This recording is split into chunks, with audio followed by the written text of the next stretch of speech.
இயேசு ராஜா என்றும் வாழ்கிறவர். பரிசுத்தராலே அபிஷேகம் பெற்றிருக்கிறோம்.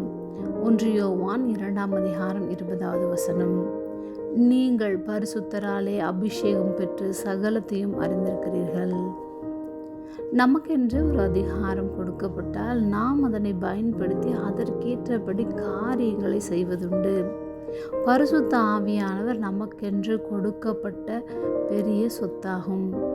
பரிசுத்த ஆவியானவரை நாம் பெற்றுக்கொள்ளும்போது நாம் மிகப்பெரிய ஆசீர்வாதங்களை சுதந்திரித்து கொள்ள முடியும். மேலும் அவருடைய கிருபை என்றென்றும் நம்மை தொடரும். பரிசுத்தமான தேவனை பற்றி அறிகிற அறிவினால் நாம் நிரப்பப்படுவோம். ஏனென்றால் அவரே எல்லா ஆசீர்வாதத்திற்கும் ஊற்றும் காரணருமாக இருக்கின்றார்.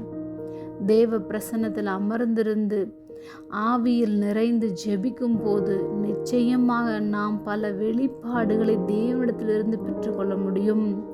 நம்முடைய தனிப்பட்ட வாழ்க்கைக்கான திட்டங்களையும் ஊழியமாகவோ அல்லது வேலையோ படிப்பு காரியங்களோ பிள்ளைகளை குறித்த காரியங்களோ நிச்சயமாக தமது ஆவியோடு கூட நமக்கு அதை வெளிப்படுத்துவார்.